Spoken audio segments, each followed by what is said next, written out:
foli ani tanu lambo nyasi aw bɛɛ lajɛlen ma a tulo bɛ aw ka radio lamɛn radio sababu ye ni ye aw ka kunnafoni lase waati ye aw ye kunnafoni min na an b'a daminɛ ni an ka Mali kibaruyaw ye kɛrɛnkɛrɛnnenya la an bɛ aw ladɔnniya k'a fɔ lajɛrɛ tun bɛ sen na kunungo a tun bɛ kolonɛli Asimu Goyita ale yɛrɛ ka denbaya la Kulukoro komanan jala a n'a ka délégation tun bɛ yen nɔ an b'a ladɔnniya k'a fɔ Fizi Mali o ye foliba kɛ ka ɲɛsin u ma ka da u ka baarakɛlaw kan. Jibril Tangara ni ale yɛrɛ ye M5 RP o ɲɛmaaba ye a ye laseli kɛ ka ɲɛsin hakilina min bɛ bi Mali yɛrɛ gun kan ani ka tila ka welewelema da kɛ ka ɲɛsin Zegwa n'a lamini ekɔnɔnamaw ma. CEDEAO y'u ka lajɛrɛ kɛ yɛlɛmaba ma don u ka kow la ka da kan o ye a fɔ cogo min na caman kunsigilen b'a la k'a fɔ u bɛna gɛrɛntɛba ta ka ɲɛsin Mali ma ni gɛrɛntɛ in sigi kɛlen bɛ nin kan n'a danna nin kɔni ma Asimu Goyita o ye nin jaabi di a mɛnna. Burkina Faso semaine tɛmɛnen kunɲɔgɔn tɛmɛnen Thomas Sankara ka fagali kiri tun bɛ sen na caman tɛmɛna o kunɲɔgɔn kɔnɔna na kunɲɔgɔn wɛrɛ daminɛna siɲɛ in na an b'a ladɔnniya k'a fɔ a ka ca Ala fɛ Sylvain Jengere ko ɲininkali da bɛ se ale ma nin sen in na. Ninnu ka fara kibaruya tɔw kan an ka sɔgɔmada in na Donkuwari filɛ Donkuwari min ni Karim Sebe bɛna lase aw ma o la an bɛ aw ladɔnniya k'a fɔ Ala k'an bɛn ni sababa ye. Fizi Mali, Front Uni pour la sauvegarde de l'intégrité du Mali,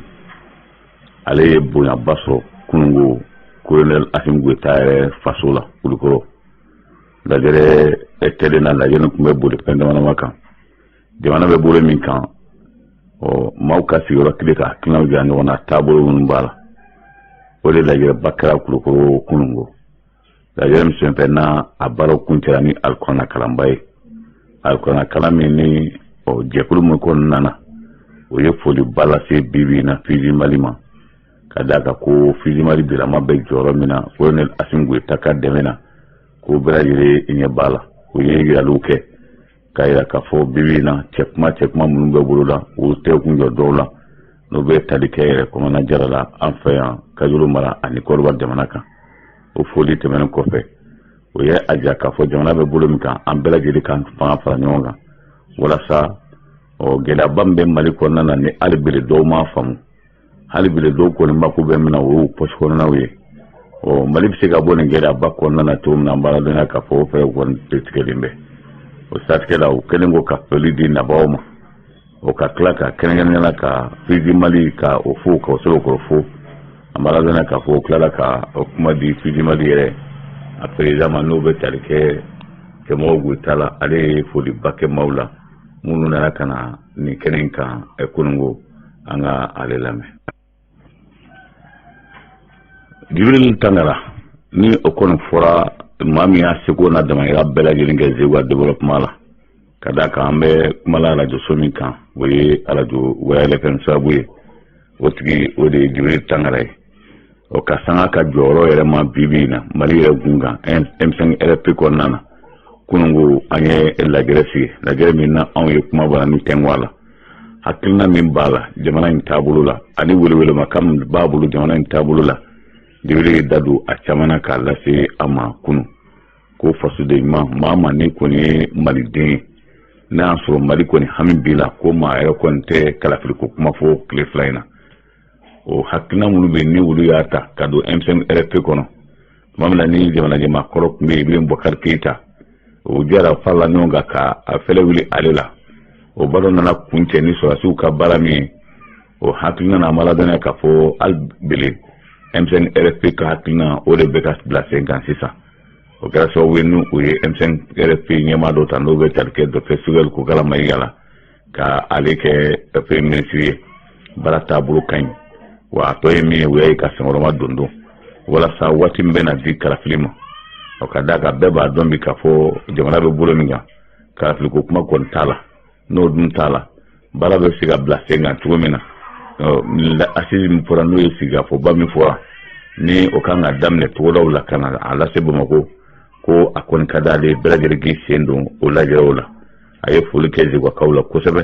ka tila hali n'a y'a sɔrɔ ale kɔni ta ye arajo ye ko nka ko Zegwakaw ta ye arajo ye bi ka tɛmɛ ale ni Karim Sidibe bɛɛ kan o sati a ye foli lase bɛɛ ma ko a bɛ bɛɛ fo an ka Djibril Tangara an ka ale lamɛn dɔɔni. Segu n'a lamini an bɛ aw fo a kulo bɛ ka arajo so Mali lamɛn Wurayɛlɛ FM sababu ye bi an kɛlen bɛ k'an ka maaba dɔ bisimila créé Force citoyenne et démocratique au président de Djibril Tangara, promoteur n'est-ce pas de la radio Wurayɛlɛ FM sababu des Zegois olu de bolo bɛ ko ninnu na bi o la an sera fɛ yan an bɛ waati min na comme sisan Mali yɛrɛ gun kan ko wɛrɛ bɛ lihala min na tan bi da sera ma o assise nationale an bɛ ɲininkali fɔlɔ k'a la yala ale de hakilina ye mun ye nin assise na walasa n k'o kunnafoni lase aw ma président ni ɲankuma. An ce Zegwakaw ntɛnɛn n balimaw n b'aw k'aw waleɲumandɔn k'a barikada radio min b'a bolo ye aw ta de don ala k'a minɛ ko ɲ'an bolo a n'a ka auditeurs ala k'aw bɛn a fana n'a ka techniciens ala k'aw bɛn ala k'an sutura Mali bɛ situation min na bi a ka gɛlɛn hakili la dugawu dɔrɔn de bɛ se k'an bɔ a la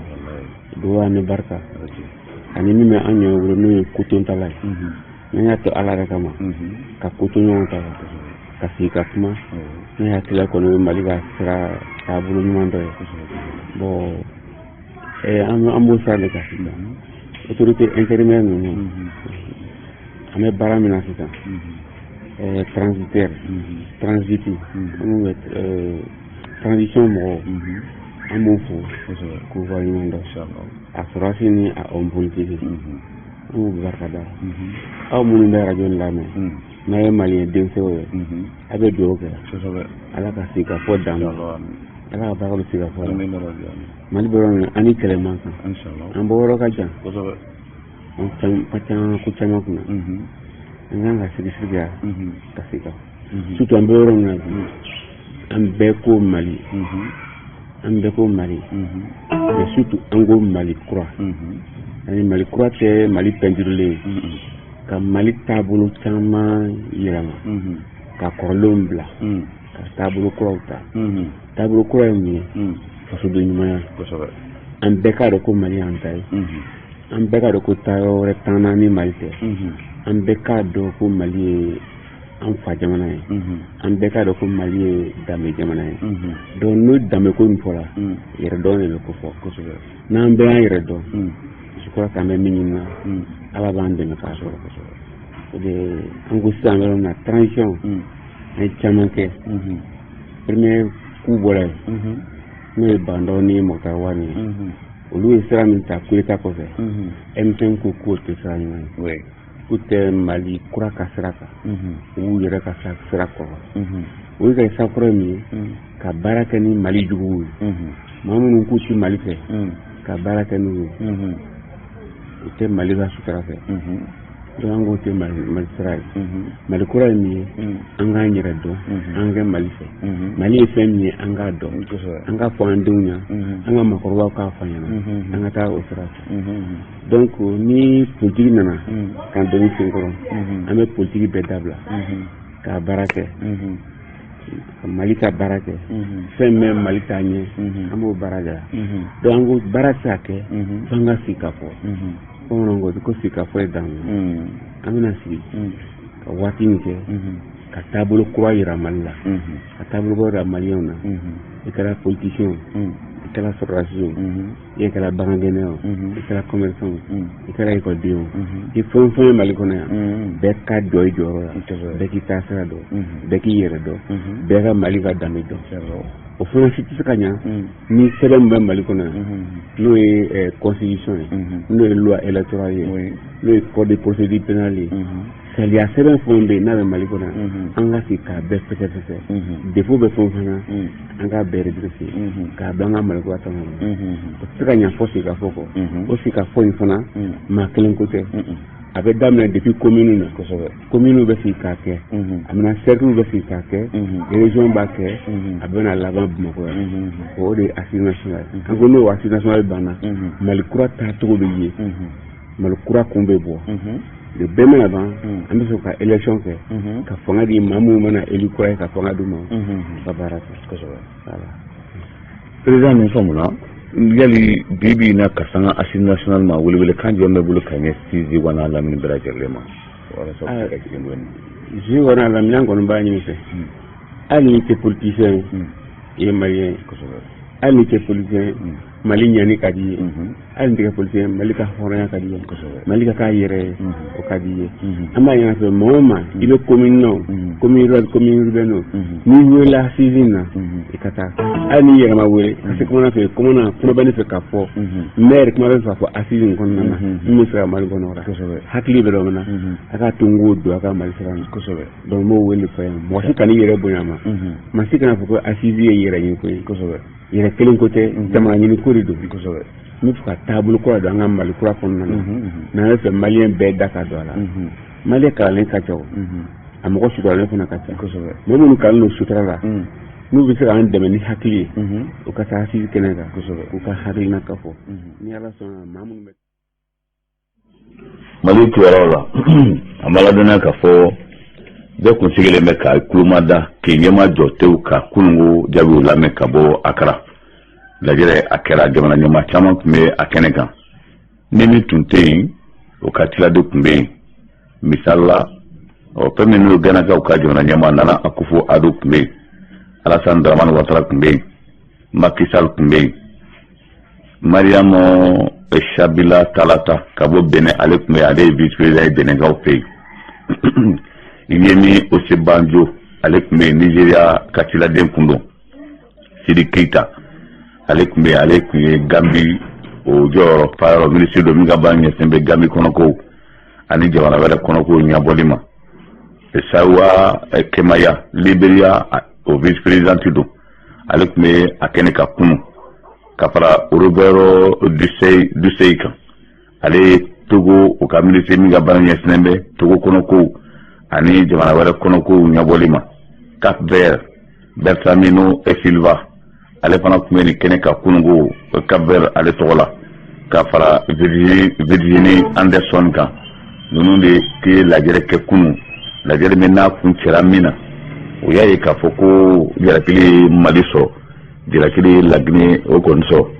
ko ka da la Mali kɔni ma ta bila dagagirinda la Mali furancɛ fanga ɲɛmaaw o ye lettre sɛbɛn ka taa di CEDEAO ma ko o ye kalafiliko kuma min fɔ ko kalafiliko kuma kɔni tɛ ɲɛ bi a tɛ ɲɛ sini ko a namara kuma bɔ a la min ka fisa o ye hali n'a y'a sɔrɔ olu kun y'a ja k'a fɔ kalafili bɛ se ka kɛ kalo 18 kɔnɔna na ko nka yɛlɛma minnu nana don a la kalo 9 kɛra a kɔnɔna na kalo 9 min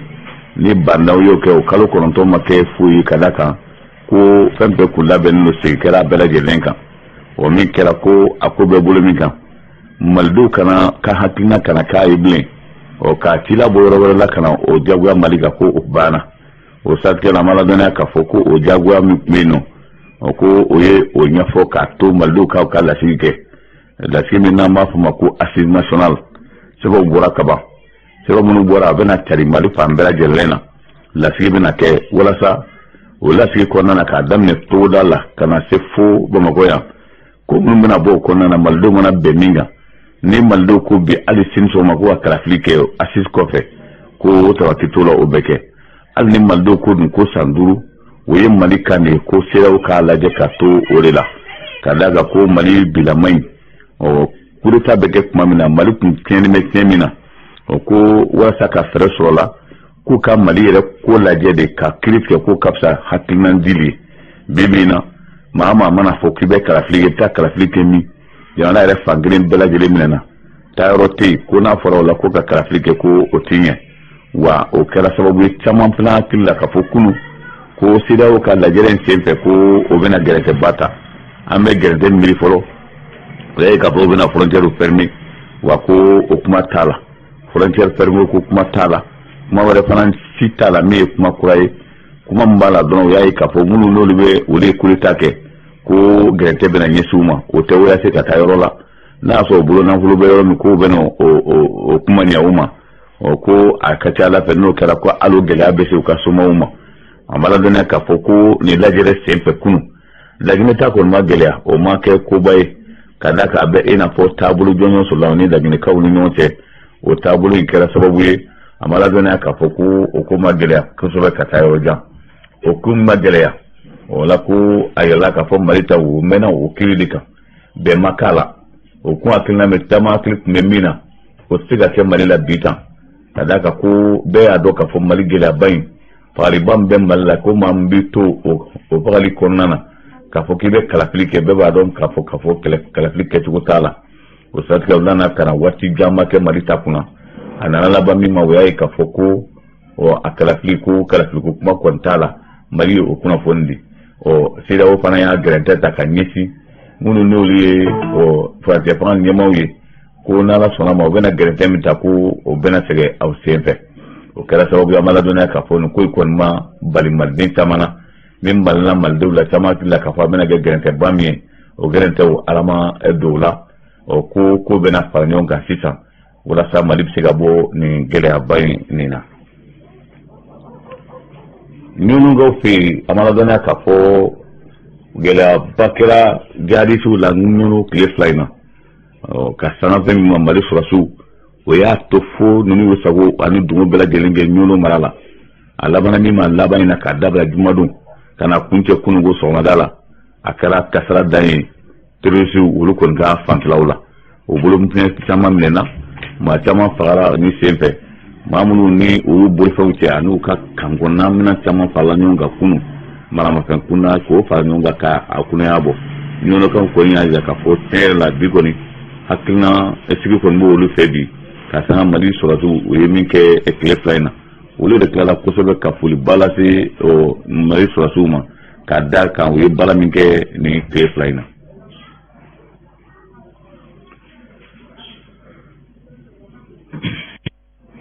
mali kibaruyaw la halisa an bɛ aw ladɔnniya k'a fɔ nala dabaw olu tun ye lajɛrɛ kɛ juma tɛmɛnen lajɛrɛ min senfɛ n'an ɲɛmaya tun bɛ maa min bolo o ye Hussein Amion Gindo de Hussein Amion Gindo ale kun y'u ka kumalasela de ko parti dɔ farala ɲɔgɔn kan parti minnu farala ɲɔgɔn kan parti caman kɔni y'a jira k'a fɔ mali bɛ bolo min kan bi olu tɛna na sɔn k'i sen don gɛlɛya caman na tun misalila adama b'o la URD b'o la a n'a ɲɔgɔnna caman ko an bɛ waati min na komi sisan n'a nana ye k'a fɔ gɛlɛyaba min bɛ mali kan o waati kelen na ko dɔ bɛ k'a sɔrɔ halisa ko ka i yɛrɛ waro ka bɔ o bɛnkan la an b'a ladɔnniya k'a fɔ adama y'i sen bɔ a la nin parti tɔ minnu farala ɲɔgɔn kan olu de ka lajɛrɛ kɛ kunna sini lajɛrɛ min senfɛ n'u y'a jira k'a fɔ n'ala sɔnna ma ko CEDEAO bɛ gɛrɛntɛ ta sisan k'a ɲɛsin mali ma o kuma minnu fɔra an b'a ladɔnniya k'a fɔ Hussein Amion Gindo ale fana bɔra k'a jira k'a fɔ CEDEAO o ye bɛna gɛrɛntɛ ta ka ɲɛsin mali ma ko mali de ye hɔrɔnkan di ko walasa ka kalafili kɛ o ko hɔrɔnkan min dira waati min fɔr'o la ko mali kun kan k'i jija cogo bɛɛ lajɛlen na k'o kalafili labɛn min ka fisa k'o ye o de ye n'o ma labɛn ko bɛn kɛra min kan o kɔni o t'o ye assise nationale ani organe unique jɛkulu min kan ka sigi kalafili labɛnni kama n'o ye kɛra a ka kunu ministre madame Sila Fatumata Seku Diko ale ye premier ministre kɛrɛfɛ maaba ye ka ɲɛsin kalafili labɛnni ma ale ye lajɛrɛ min kɛ parti politique camanba tun b'a kɛnɛ kan bi na mali parti politique a ti jɔ parti politique 210 ani kɔ wa ko parti politique tun b'a kɛnɛ kan a ti jɔ parti politique 170 bɔɲɔngo la o minnu tun bɛ yen nɔ ko o b'a jira k'a fɔ 100 sarada la ko jama fanba tun bɛ a kɛnɛ kan wa o ma dɔwɛrɛ fɔ o ye jamana yɛrɛ kan ka taa taabolo min fɛ bɛnkan ye minnu ye n'o ye ka yɛlɛmaba don mali kalafiliko la fɛn fɛn filɛ k'a fɔ ko ni yɛlɛma ma don kalafili la gɛlɛya bɛ don a la o satigɛ la a ma ladɔnniya k'a fɔ ko o lajɛrɛ kɛra kunu madame Sila Fatumata Seku Diko ale tun bɛ nin kɛnɛ kan ka kuma bɛɛ lajɛlen walawala farafinna kibaruyaw la an bɛ aw ladɔnniya k'a fɔ Burkina Faso kokura bi ye tɛnɛ ye kiri a bɛna daminɛ kokura Burkina Faso Thomas Sankara ka fagari min kɛra ko halisa kɛ bɛ a wolomali siraw kan jɔn y'a kɛ u y'a kɛ kun min na walasa k'o dɔn o ko o kiri de bɛ sen na o siratigɛ la o min daminɛ k'a fɔ kabiri a bɛ nkalon kun damana bɔ sisan an bɛ aw ladɔnniya k'a fɔ ko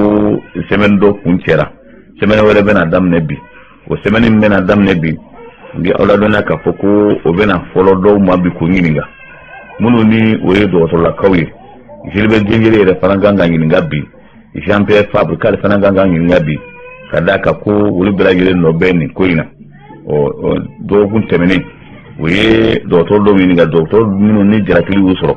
dɔgɔtɔrɔ dɔ bɛ ale tɔgɔ ale ye colonel ye a tɔgɔ ko Alidu Jebere ale ye dɔgɔtɔrɔ ye ale de y'a lase k'a fɔ ko Thomas Sankara fagale ko a fagara faga cogo min na ko a sara a yɛrɛ ma ko maa ma faga ko a sara a yɛrɛ ma o ye ɲininkali k'a la kun min na n'o y'o fɔ ale y'a jira k'a fɔ kun tɛ dɔwɛrɛ walasa basigi bɛ se ka na cogo min na ka d'a kan ko tun bɛ cogo min na o don o fɔli de tun ka nɔgɔ jamana kɔnɔ ka tɛmɛ a fɔbaliya kan o la ko n'a y'o fɔ ale fana mana a t'o fɔ kamasɔrɔ ko wɛrɛ fɛ ale y'a fɔ de walasa basigi bɛ se ka na ni coup d'état ma ɲa kɛ kɔ fɛn min Thomas Sankara ale kɔni bɔnna nin na nka n'a y'a sɔrɔ fɔcogo wɛrɛ bɛ sɔrɔ a la ni kana ni basigi ye ale ka kuma bolila nin de kan ani surasi ɲɛmaa wɛrɛ tun bɛ yen nɔ ni ale tɔgɔ ko o ye fɛn min ni o ye Désiré Ɲamba Désiré ale fana tun bɛ nin kɛnɛ kan ale fana y'a jira k'a fɔ ko nin kɛra don min ni a ka ɲi mɔgɔ min ma ni hakili b'i yɛrɛ fɛ i bɛ se ka ko kɛcogo la ko n'o tɛ ko Thomas Sankara kɛra kɛcogo min na ni e kɔni banna fɔta ma a laban ko e kɔni bɛ taa Thomas Sankara taacogo la o de kosɔn k'u kana na jate bɔ kosɛbɛ minnu ni olu ye ciladenw ye ko a kɔni ka d'ale u kana jigin ciladenw la ka d'a kan ko coup d'état ma nɔgɔn o kelen kuranin ko bɛɛ ko o kɔfɛ bɛɛ b'a dɔn k'a fɔ o bɛɛ kɛ ni siran ye o bɛɛ kɛ ni ko bɛɛ lajɛlen ye o la ko ale kɔni o ye waleya nin kɛ k'a yira k'a fɔ Thomas Sankara sara a yɛrɛ ma o bɛ kɛ don min ko n'ale tun b'a fɔ ten ale bɛ baara min na tan ko a tun tɛna a yɛrɛ sɔrɔ semaine min bɛ daminɛ bi ni ala ma ko wɛrɛ kɛ Jean Pierre Fabre ale ni Gilbert Diengere olu kan ka sɔn ɲininkali bolo kan ni dɔgɔkun laban in na kanubaw an bɛ ɲɔgɔn bila yan ne bɛ aw fo ka waliɲuman dɔn k'a fɔ aw ye n'ala ma ko wɛrɛ kɛ an bɛ ɲɔgɔn sɔrɔ n'ala sɔnna ma